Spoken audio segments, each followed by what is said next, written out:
Whitney Houston, a Magic 97.7. 8:36. Didn't she get the whole thing going with the TV talent shows there? What, Star Search? Isn't that where she came from? Mike Barrett. Ed McMahon. Yes, Mike Barrett's in the studio. Mike, wasn't she the gal who won Star Search? I think so. I think she so. won, well, a long time ago. Yeah, hold on. Hey, Siri, was Whitney Houston on Star Search? Are you kidding? Okay, I found this on the web for was Whitney Houston on Star Search. Check it out. I don't know. It's hard to tell. She's not very detailed this morning. No, Siri. No. Thank you, Siri. Here's a little bit of information. You do the rest of the work, sir. Yeah. So last week, Mike from Barrett Insurance and I had a chat about escrow and your homeowner's policy. Yeah. I learned a bit. My head hurt afterwards. Try doing this every day, sir. Why? You got it covered. Oh, okay. So I've recently had to replace a car, but the last time I had to replace a car, folks, this is a lead into our conversation today, okay? I had a Hyundai Sonata, decent car, 214,000 miles on it, still rolling 32 miles per gallon. Nice. Driving home one afternoon, heading through East Haven, and something flew up off the road into the windshield of my car. Okay. My car was worth about $1,100, and to replace my windshield was going to be $750.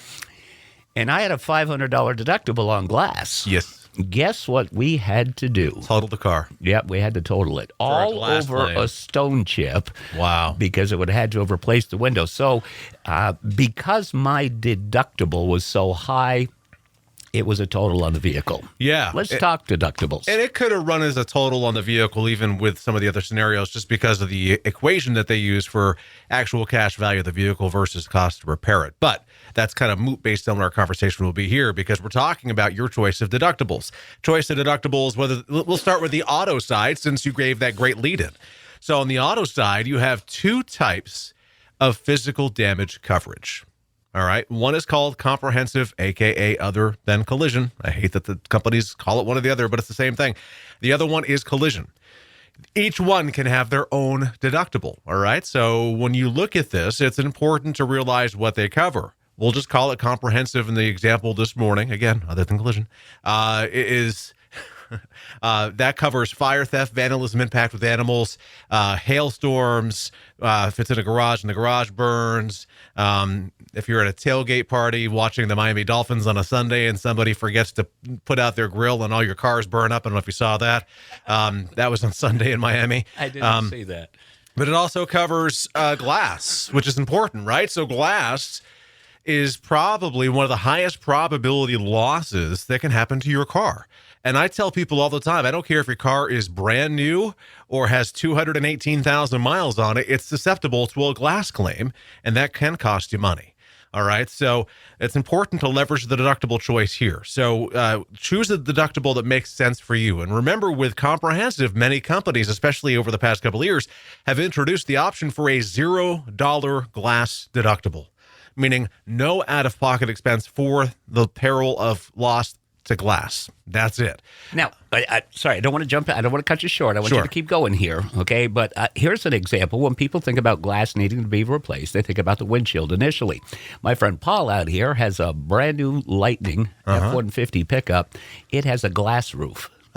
See? So, I mean... Glass on the vehicle can be glass on the roof, glass for the windshield, side glass, back windows. If it's glass on the vehicle, it falls under glass coverage under comprehensive. So choose wisely. But here's the thing, is you can then choose whatever deductible you want. So you can go from, some companies go to a $0 deductible, 50, 100, 250, 500, 1,000, and even higher. Choose a deductible that makes sense for you. Choose a deductible that you're comfortable having to pay out of pocket for, because remember, all a deductible is if you want to change the term, it's a self-retention. It's basically you saying, look, insurance company, if I have a loss to my car that falls under comprehensive, I'm comfortable paying for the first X number of dollars. That X is your deductible, all right? So collision's more expensive of the two, so more often than not, we'll see people go to a $500 deductible. It's kind of the sweet spot. But if you're at a lower deductible, remember, with lower deductible, higher the cost. So you're not really leveraging and playing with the opportunities with the policy to give yourself a better opportunity for savings while dialing in the coverage that makes sense to you. None of us are the same. I think the homeowner is probably my favorite example of this deductible conversation. I was going to say, now let's shift gears to that homeowner side of it. So the lowest deductible with most companies now is $500. Some companies still offer as low as $250. Some companies, believe it or not, still offer as low as $100. Now, when you're there, you're essentially at the lowest deductible available from the company. So you have no crediting opportunity there if you're at the lowest deductible. But if you dial it up to the next option, boom, you're going to see a little bit of savings. You go to the next option, boom, you're going to see some more savings. The great example I'll give is many people that I've seen over the years with a $250 deductible. I'll say, look, are you comfortable with a $250 deductible or would it make sense to go higher? Well, let's see what higher would do. Well, if you go to a $500 deductible and you're saving $220 a year, you just about offset the increase of your deductible in 1 year's time. And the same can be held true until, when you go to 1,000. Sometimes when you go higher, you're only seeing maybe $10, $20, $30, $40 in difference, so it's not so impactful. But I say the $500 deductible is kind of the sweet spot on auto. My personal opinion, I think of the $1,000 deductible is kind of the sweet spot on home. Again, what are you comfortable paying out of pocket? But even more importantly, especially in the homeowner side, this part of the conversation makes sense. What would it take before you file the claim? If you're kind of a do-it-yourselfer, you know what, I'll just take care of this myself. I don't want to involve my insurance company. We'll just get her done. Don't you dare have a low deductible if that's how you operate, because then you're leaving money on the table. Because if you are doing your own repairs and taking care of your own problems from time to time and not solely relying on your insurance, then if you have below $1,000 deductible, you, again, really are leaving money on the table. Dial in that opportunity for savings. I actually, truth be told, just jumped my policy deductible from thinking about this conversation from $500 to $1,000, because I'm like, you know what? I'm comfortable with $1,000 out of pocket if I have to. So if that old dead limb falls off the old oak tree and takes down the rain gutters and you want to take care of it yourself, then you're probably going to. And interestingly enough, a lot of people are gun shy to file claims because they're worried about the adverse impact it could have on their policies. So I also find myself talking people into filing claims when it makes sense. You don't want to be habitual in nature when it comes to filing claims, but make sure you're using your insurance the way that it should be. And if you ever have a question about whether you should file a claim or not, a great resource for you is your agent. Yep. Just give them a call, have the conversation, tell them how to do it with you. Sure. Give us a call, 748-5224. Find us on Portland Street in St. Johnsbury, online, thebarrettagency.com, Google, Facebook, and YouTube. Just look for Barrett Insurance Agency. And join us Tuesdays. Oh, Thursday. Is it Thursday? We'll get you in here twice a week. I wish it was Thursday.